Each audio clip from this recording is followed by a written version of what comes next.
প্রিয় দর্শক, আসসালামু আলাইকুম। স্বাগত জানাচ্ছি রয়্যাল বাংলা টিভির সংবাদে। সাথে আছি আমি জাহিদুল ইসলাম রনি। এখন দেখবেন নারায়ণগঞ্জ থেকে প্রতিনিধির পাঠানো ভিডিও চিত্রে রয়্যাল বাংলা টিভির সংবাদ।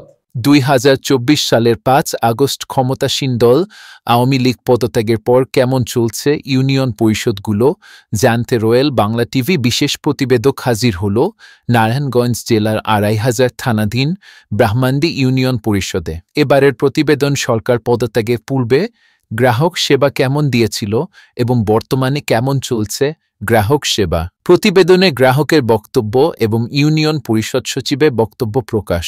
এই প্রতিবেদনে থাকছে বয়স্ক ভাতা, বিধবা ভাতা, প্রতিবন্ধী ভাতা, মাতৃত্বকালীন ভাতা, জন্ম ও মৃত্যু সনদ প্রদান, জাতীয় পরিচয়পত্র, নাগরিকত্ব সনদ, চারিত্রিক সনদ, ওয়ারিশ সার্টিফিকেট, ট্রেড লাইসেন্স, স্বল্পমূল্যে টিসিবি কার্ড প্রদান, গরিব ও অসহায়দের সরকারিভাবে বিভিন্ন অনুদান, 10 টাকা দামে চাল বিতরণ ও বিভিন্ন খাত থেকে রাজস্ব আয় নিয়ে এই আজকের প্রতিবেদন। প্রিয় দর্শক, এই বিশেষ প্রতিবেদনটি দেখার জন্য সাথেই থাকুন। কি নাম আপনার? হাসানুল। এটা কি কার্ড? এটা হলো যে চাল, তেল, চিনি, এটা কেমন লাগছে আজকে এই কার্ডটা পেয়ে? ভালো হয়েছে। ভালো কেন লাগলো? ভালো নিজের সুযোগ সুবিধা লাগে, মানে অল্প মূল্যে আপনারা টিসিবির পণ্য পাবেন। জি। ইউনিয়ন পরিষদে কেন আসছেন আজকে? আজকে কার্ডটা লাগে আসছি। এটা কি কার্ড? এটা হলো টিসিবি কার্ড, মাল দেয়। টিসিবি কার্ড, চাল, ডাল, তেল এইসব পাই। কেমন লাগছে এই যে টিসিবির স্বল্প মূল্যে আপনি টিসিবির পণ্য পাবেন, এতে করে আপনার কেমন লাগছে? ভালো লাগছে। আজকে আপনারা কি সেবাটা দিচ্ছেন? আজকে হচ্ছে যাদের নর্মালি পুরোনো কার্ড, টিসিবির যে পুরোনো কার্ডটা, এটা নিয়ে আমরা ওইটা ভেরিফিকেশন করে তাদেরকে নতুন কার্ড দিতেছি। পুরোনো কার্ডটা জমা রেখে নতুন কার্ডটা দিতেছি। আজকে শুধু হচ্ছে আমাদের 1, 2, 3 নম্বর ওয়ার্ডের কাজ করা হচ্ছে, আর বাকি ওয়ার্ডগুলো মানে গতকালকে থেকে মঙ্গলবার বা বৃহস্পতিবার পর্যন্ত করা হবে। কার্ড প্রতি কত টাকা নিচ্ছেন? আমরা কোনো টাকা নিতেছি না, 1 টাকা করে, এটা একদম ফ্রি। আছি এখানে মনে করেন কার্ডটা নতুন একটা কার্ড দিব, এই কার্ড নিয়ে আরেকটা কার্ড দিব। কি কার্ড দিবে? এই টিসিবির কার্ড। টিসিবির কার্ড, জি। টিসিবির কার্ড দিয়ে কি কি পণ্য পান আপনারা? এটা আমরা পাই চাউল, তেল আর হলো ডাউল। এটা কি কার্ড পেলেন? এটা টিসিবির কার্ড, নতুন কার্ড করে দিয়েছি। আগেও পেতেন? হ্যাঁ, আগেও পেতেন। জি। আপনার এই প্যাকেজ কত টাকা মূল্য? 480 টাকা। কি কি পণ্য পান? চাল, ডাল, তেল। কেমন যোগান হয় যে অল্প মূল্যে পণ্য পাচ্ছেন? মানে আমরা সুবিধা না, তেলটা বেশি দাম না, তেলটা যদি নেই তো একটু চলে না, ডালটা হচ্ছে বেশি দাম লাগে দোকানে, বাজারে অনেক দাম, এখানে সরকারিভাবে টিসিবি পণ্য কম দাম। প্রিয় দর্শক, আসসালামু আলাইকুম। রয়্যাল বাংলা টিভির পক্ষ থেকে শুভেচ্ছা সবাইকে। আজকে আমি এই মুহূর্তে আছি নারায়ণগঞ্জ জেলার 2500 থানাধীন ব্রাহ্মণডি ইউনিয়ন পরিষদে। আজকে আমি যে বিষয়টি উপস্থাপনা করব সেটি হলো ব্রাহ্মণডি ইউনিয়ন পরিষদের সচিব মোহাম্মদ রিজাউল করিম। আমি জানতে চাইব তার কাছ থেকে 5ই আগস্ট 2024 এর আগে এই ইউনিয়ন পরিষদের সেবামূলক কার্যক্রম কেমন চলছে এবং 5ই আগস্টের পরে কেমন চলছে, এই বিষয়গুলো জানতে চাইব। ততক্ষণে সাথে থাকুন।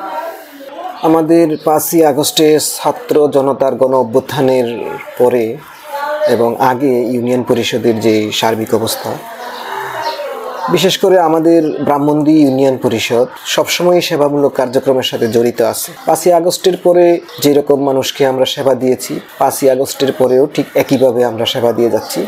এইখানে আমাদের এই ব্রাহ্মণডি ইউনিয়ন পরিষদে 5ই আগস্টের আগে পরের মধ্যে কোনো পার্থক্য করার কোনো সুযোগ নেই।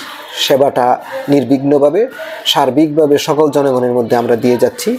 আমাদের জনপ্রতিনিধি, এলাকার গণ্যমান্য ব্যক্তি, নেতাকর্মী সকলের সার্বিক সহযোগিতায় আমরা এই সেবামূলক কার্যক্রমে এগিয়ে যাচ্ছি। বিশেষ করে আমি এই ইউনিয়নের সকল স্তরের জনগণ, জনপ্রতিনিধি, নেতাকর্মী, এজন্য আমি সবাইকে ধন্যবাদ জানাই। আমাদের চেয়ারম্যান আলহাজ মোহাম্মদ লাক মিয়া সাহেব, উনি চেয়ারম্যান হিসেবে আছেন এবং জনপ্রতিনিধিরা সবাই আছেন, মেম্বার, ওয়ার্ড মেম্বার, মহিলা পুরুষ সবাই দায়িত্বে আছেন।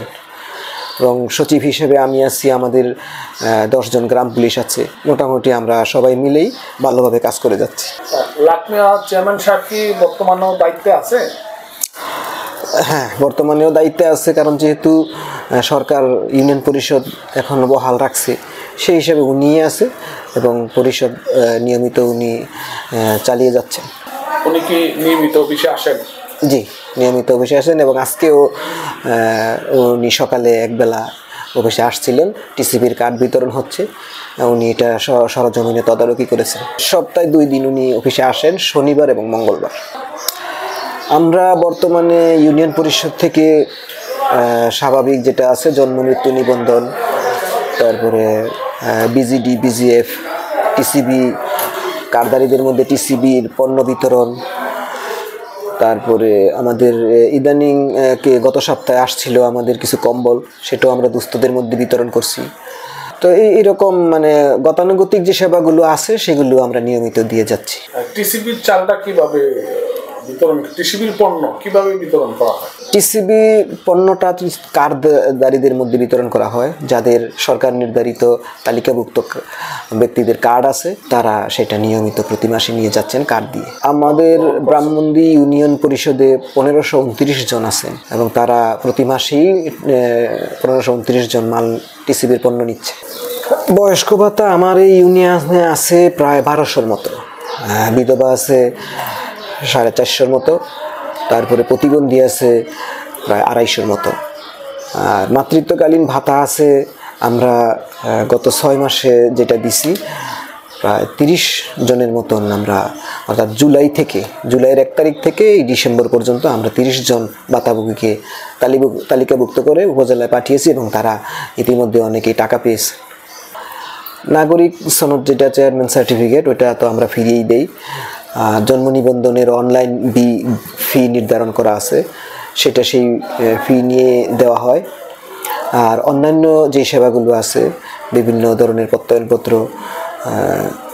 তারপরে চারিত্রিক সনদপত্র, এগুলোর একটা সাধারণ ফি, যেটা উদ্যোক্তারা যেখানে কাজ করে ওনারা একটা স্বাভাবিক ফি রাখেন, সেটা 50 টাকা। মৃত্যু সার্টিফিকেট, জন্ম মৃত্যুটা ওইটা 45 দিনের ভিতরে যেটা সেই সরকারের একটা নীতিমালা আছে যে ফ্রি করার, ওইটা আমরা ফ্রি দিচ্ছি। এর উপরে গেলে সরকারি বিল, যেটা জন্ম মৃত্যুটা যদি আমাদের 45 দিনের উপরে হয়ে যায়, তারপরে আমরা ওইটা 50 টাকা, আর 5 বছরের উপরে হইলে সেটা 100 টাকা করে নেওয়া হচ্ছে। রাজস্ব আদায়টা আমাদের ট্যাক্স এবং ট্রেড লাইসেন্স, এই দুইটা বিষয়ের উপরই হয়। ট্যাক্সটা এখন আপাতত মোটামুটিভাবে আমরা একটু করি না। ট্যাক্সের জন্য আগামী অর্থ বছর থেকে আমরা নতুনভাবে আবার শুরু করব, আমাদের অ্যাসেসমেন্ট করতে হবে, এই জন্য ট্যাক্সের কার্যক্রমটা আপাতত বন্ধ আছে। আর ট্রেড লাইসেন্স হয়তো ব্যবসা বাণিজ্য যাদের আছে তারা সপ্তাহে 2-1টা নেয়, এইভাবেই চলছে আর কি। গ্রাহকরা সরাসরি আমার সাথেই যোগাযোগ করে, আমার সাথেই কথা বলে। আমি নিয়মিত অফিস করি শনিবার থেকে বৃহস্পতিবার পর্যন্ত, এবং সকাল 9টা 9:30টার মধ্যেই আমি আসি এবং প্রতিদিনই আমি বিশেষ করে 8টা-9টা পর্যন্ত আমি নিয়মিতই অফিস করি। গ্রাহকরা যে কোনো সময় আমার সাথে যোগাযোগ করেই তাদের সেবাটা নিতেছে এবং আমি তাদেরকে কার কাছে গেলে কোন সেবাটা পাবে সেই নির্দেশনাটা মূলত আমিই দিই। মানুষ সাধারণত প্রথম আমার কাছেই আসে। গ্রাহক বিশেষ করে আমার ইউনিয়নের, এই ব্রাহ্মণদী ইউনিয়নের সর্বস্তরের জনগণের উদ্দেশ্যে আমার একটাই বক্তব্য, সেটি হলো তারা যেন কারো মাধ্যম হয়ে ইউনিয়ন পরিষদে সেবা নিতে না আসে। যে কোনো প্রয়োজনে, যে কোনো সেবার ক্ষেত্রে সরাসরি আমি সচিব হিসেবে এখানে আসি, আমার সাথে যোগাযোগ করবে। আমি যতটুকু সম্ভব আমার সাধ্যমতো তাদেরকে সহজ সরলভাবে সেবাটা তাদেরকে দেওয়ার চেষ্টা করব। আমাদের সচিব অফিস সহকারী হিসেবে একটা পদ সৃষ্টি হয়ে আছে, বিভিন্ন জেলাতে এই পদে লোক নিয়োগ দেওয়া হয়েছে, কিন্তু আমাদের নারায়ণগঞ্জে এখনও দেওয়া হয়নি। তো আমরা আমাদের এই জন্য কাজে কিছুটা হয়, বিঘ্ন ঘটে। তা এই জন্য অনেক সচিব তাদের ব্যক্তিগত চিন্তা ভাবনা থেকে অনেক সহকারী হিসেবে কাজের সুবিধার্থে নিছে পরিষদের সিদ্ধান্ত মোতাবেক। আর উদ্যোগটা যেটা আছে আমাদের পূর্ববর্তী সরকারের সময় থেকেই একটা 2 পদ, একজন ছেলে একজন মেয়ের জন্য যে সৃষ্টি করা আছে, যদিও সরকারি নিয়োগপ্রাপ্ত না, তারপরেও তাদেরকে ইউনিয়ন পরিষদে নিয়োগ দেওয়ার ব্যাপারে এবং জনগণের সেবাটা যাতে সহজে দিতে পারে সেই জন্য একজন ছেলে একজন মেয়ে নেওয়ার ব্যাপারে সরকারের একটা আগে থেকেই ছিল, সিদ্ধান্ত ছিল, এবং ওই আলোকেই তারা আছে। এবং তাদের ইনকামটা ওই তাদের যে কাজকর্ম সেখান থেকে তারা নিবে, এই ব্যাপারে ওই সময় নির্দেশনা ছিল এবং সেই নির্দেশনাটাই এখন পর্যন্ত বহাল আছে। সরকার তো তাদের বেতন দিচ্ছে না। না, সরকার থেকে নিচ্ছে গ্রাহক থেকে। এটা মানে ইচ্ছা মতো নিচ্ছে না, যে যা দেয়। না, ইচ্ছে মতো না। এটা সর্বোচ্চ 50 টাকা একটা সেবার ক্ষেত্রে, এরকম আর কি। একজন তো সহকারী তো অবশ্যই দরকার। আর আমাদের এই তথ্য সেবা কেন্দ্রের জন্য যদি আলাদা একজন নিয়োগ দেওয়া হয়, তাহলে এই 2 জন হইলে আপাতত ইউনিয়ন পরিষদের সেবামূলক কাজ সম্ভব।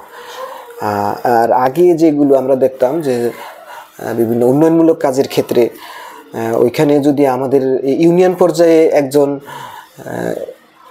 ইঞ্জিনিয়ার নিয়োগ দেওয়া হয়, তাহলে কাজের মানটা, উন্নয়নমূলক কাজের মানটা আরও ভালো হয়। সরকারের কাছে আপনার বলার কি আছে? আমার সরকারের কাছে আমার বক্তব্য হলো, অন্ততপক্ষে ইউনিয়ন পরিষদে 2 জন অফিসিয়াল কাজের জন্য অন্ততপক্ষে 2 জন সরকারি নিয়োগ যেন দ্রুত দেওয়া হয়, 2 জন লোকের নিয়োগ যেন নিশ্চিত করা হয় এইটা। আর উন্নয়নমূলক কাজের জন্য অন্ততপক্ষে একজন ইঞ্জিনিয়ার দেওয়া হয়। হ্যাঁ, তাহলে আপনাদের গ্রাহক সেবা দিতে সহজ হবে।